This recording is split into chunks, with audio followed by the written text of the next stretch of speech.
ছদ্মবেশ মানুষ তখনই ধারণ করে তার নিজের রূপটাকে ঢাকার জন্য, যাতে অন্য কেউ তাকে না চিনতে পারে। তার কলিযুগের রাবণ, এটা কিন্তু সবসময় মাথায় রাখতে হবে। কলিযুগের রাবণ তো।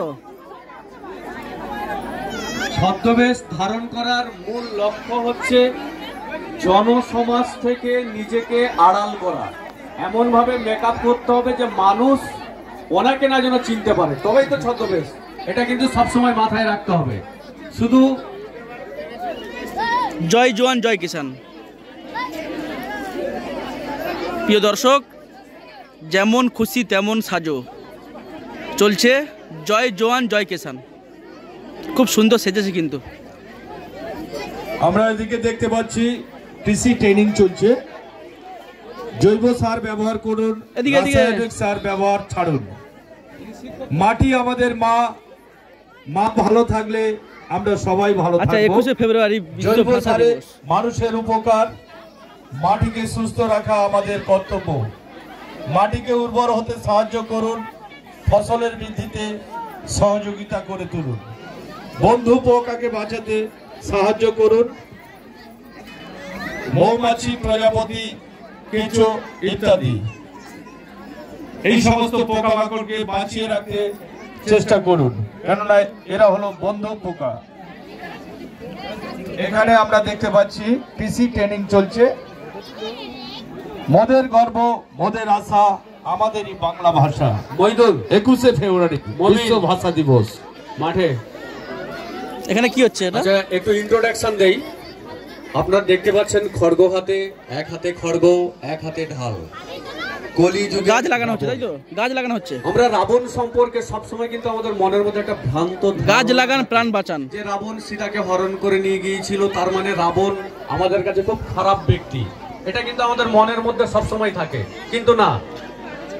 রাবণ, কলিযুগের রাবণের কাজ হচ্ছে এখানে কি হচ্ছে এটা? যে সমস্ত দুর্নীতি হচ্ছে, এখানে কি এটা? নারী পাচার চলছে, বাল্য বিবাহ। আমাদের আগের সমাজ, মানে আমাদের আগের জেনারেশনে যে আছে, যেটা হচ্ছে 18 ইয়ার্স এর আগে যারা বিয়ে করেনি, তো তাদের জন্য আমরা বলতে চাই যে 18 ইয়ার্স এর আগে বিয়ে করে দ্যাটস তোমার হয়তো বডির এজ এ প্রেশার, যেটা হচ্ছে 18 ইয়ার্স এর পর যারা বিয়ে করে নাই তাদের বেবি হতে যেটা কষ্ট হয়, যেটা 18 ইয়ার্স জেনারেশন ভঙ্গ হয়। এটাই আমরা বলতে চাই যে 18 ইয়ার্স এর আগে যদি বিয়ে যাতে না করে, এটা আমাদের হেলথও ভালো লাগবে, আমাদের জেনারেশনটাও ভালো লাগবে।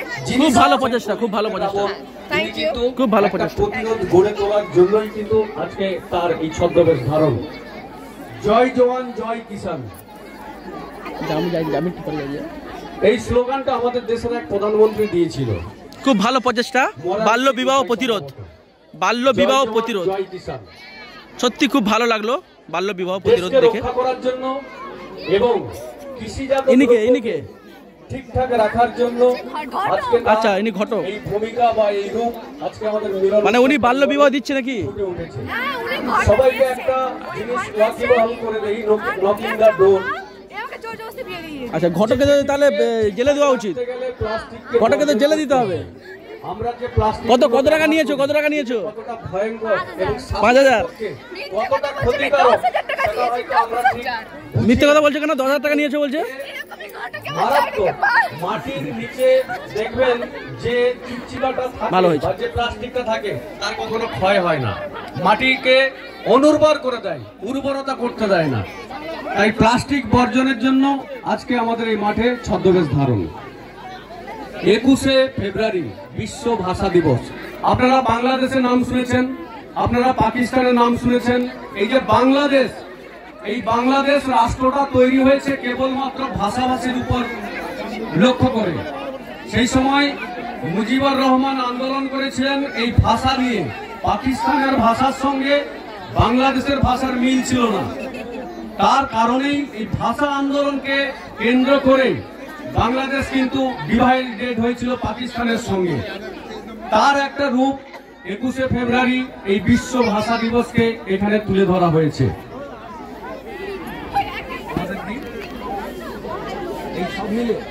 এটা কৃষি ট্রেনিং চলছে। আচ্ছা, আমরা দেখতে পাচ্ছি যে জৈব সার আমরা কেউ ব্যবহার করি না। জৈব সার কি? গোবর, জৈব। যেমন হচ্ছে আমরা যে শাকসবজি প্রত্যেকদিন খাই, এই সবজি যখন আমরা বটিতে ছিলাছিলি করি, কুটাকুটি করি, তার যে ছিবড়া, এই ছিবড়াগুলোকে পচিয়ে যদি আমরা গাছের গোড়ায় দেই তাহলে কিন্তু গাছ উর্বর হবে, মাটিও উর্বর হবে, কিন্তু আমরা সেটা করছি না। আমরা হচ্ছে রাসায়নিক সার ব্যবহার করে আমাদের জমির উর্বরতাকে অনুর্বর করে দিচ্ছি। সেই রাসায়নিক সার যাতে আমরা ব্যবহার না করি তার জন্যই আজকে আমাদের এই মিলন উৎসব প্রাঙ্গণে তার একটা ভূমিকা বা ছদ্মবেশ ধারণ করেছে আমাদের এই ছদ্মবেশ প্রতিযোগিনী। আমরা আসছি বাল্য বিবাহ, এরা বাল্য বিবাহ প্রতিরোধ করার জন্য। আপনারা জানেন যে ঈশ্বরচন্দ্র বিদ্যাসাগর, যাকে হচ্ছে বিদ্যার সাগর বলা হয়, তিনি হচ্ছে বাল্য বিবাহ প্রথা প্রতিরোধের জন্য তিনি উঠে পড়ে লেগেছিলেন। তার একমাত্র ছেলে নারায়ণ বন্দ্যোপাধ্যায়, তাকেও তিনি একজন বিধবার সঙ্গে বিবাহ দিয়েছিলেন। এই বাল্য বিবাহ প্রতিরোধের জন্য আমাদের দেশে বর্তমান যিনি মুখ্যমন্ত্রী আছেন শ্রীমতী মমতা বন্দ্যোপাধ্যায়, তিনি এবারে মাধ্যমিকটাকে উচ্চ মাধ্যমিক মানে সেমিস্টারে পরিণত করেছে। তার একটাই কারণ যে 18 বছরের নিচে মেয়েদেরকে আমরা বিবাহ দিয়ে দিচ্ছি।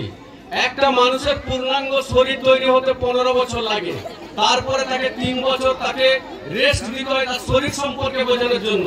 কিন্তু আমরা দরিদ্র মানুষ, কম বোঝা মানুষ, আমরা কি করি, আমাদের বাড়ির মেয়েদেরকে কম বয়সে বিবাহ দিয়ে দেই।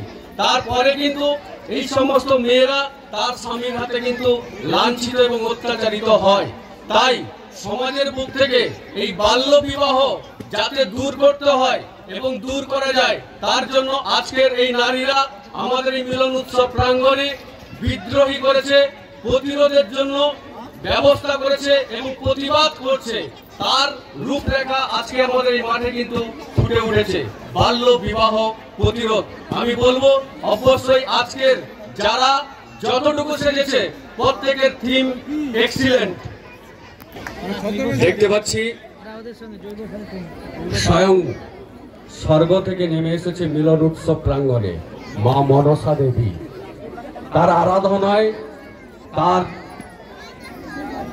ফলোয়ার মা মনসাকে যিনি অনুসরণ করেন, সেই অনুসরণকারিনী তার সামনে তার পুজো অর্চনা করছে।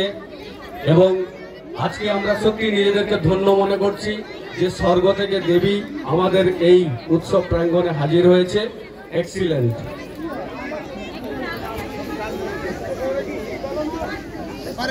গাছ লাগান প্রাণ বাঁচান।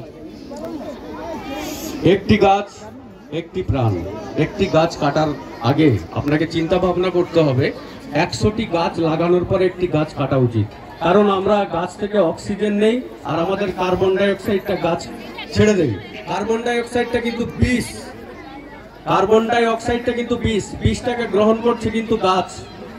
তাই গাছ কাটার আগে সবসময় মাথায় রাখতে হবে যে আমরা সারা পৃথিবীতে প্রায় 800 বেশি মানুষ বসবাস করি, তারপরে তো পশু পাখি আছে, শুধু একমাত্র জলের মধ্যে মাছ ছাড়া বাদ বাকি সবাই কিন্তু কার্বন ডাই অক্সাইড ছাড়ে। এই কার্বন ডাই অক্সাইড গাছ গ্রহণ করে। গাছ হচ্ছে আমাদেরকে জ্বালানি সমেত আমাদের ফল থেকে আরম্ভ করে রুজি রোজগারেরও অনেক কিছু ব্যবস্থা করে দেয়।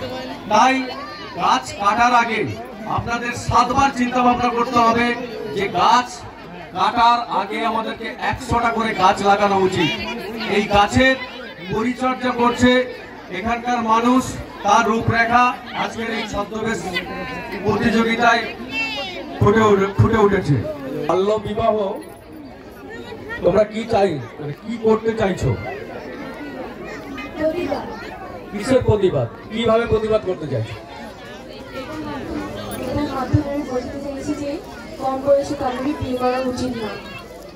আর যারা বিয়ে মানে ভাবনা চিন্তা করছে তারা পিছিয়ে যাক এইরকম ভাবনা চিন্তা নিয়ে নামছি। বাল্য বিবাহ বলতে আমরা বোঝাচ্ছি যে বাল্য বিবাহ করাটা উচিত না। কারণ বাল্য বিবাহ তোমরা 18-র আগে যদি মেয়েরা বাল্য বিবাহ করো তাহলে তোমাদের শরীরের তো পক্ষে খারাপ অবশ্যই, তারপরে সমাজের পক্ষে খারাপ। আমাদের জেনারেশনটা কতটা আগিয়ে গেছে তোমরা ভাবো। তোমাদের জন্য আমাদের দেশের নাগরিকরা আর যারা আমাদের মুখ্যমন্ত্রী আর যারা মন্ত্রীরা তারা আমাদের জন্য কত কিছু লড়াই করছে। আর আমাদের এই জেনারেশনে দেখো আমরা আজাদি পেয়েও কিন্তু আমরা আজাদির মধ্যে জড়াচ্ছি না। আমরা এখন কি করছি, ভালোবাসা করতেছি, তারপরে ভালোবাসা করে কদিন পর বিয়ে করতেছি, কদিন পর বিয়ে করে বাচ্চা কাচ্চা হচ্ছে, তারপরে কি করছে, ডিভোর্স হয়েছে। এটাকে জীবন বলে না।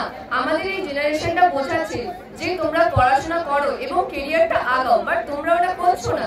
তোমরা এই জেনারেশনটা এসে আগের জেনারেশনে ফিরে যাচ্ছ। তো আমরা এটাই বলতে চাই যে বাল্য বিবাহ করো না তোমরা। আর যদিও কারোর মনে ভাবনা চিন্তা এসে থাকে, প্লিজ করবে এটাই। Thank you. এবার আমরা দেখতে পাচ্ছি মাতঙ্গিনী হাজরা, তাম্রলিপ্ত শহর। মাতঙ্গিনী হাজরা ইংরেজদের বিরুদ্ধে দেশের জন্য লড়াই করে গুলিবিদ্ধ হয়েছিল। আজকে তার এই রূপরেখা প্রতিচ্ছবি মিলন উৎসব প্রাঙ্গণে আমরা দেখতে পাচ্ছি।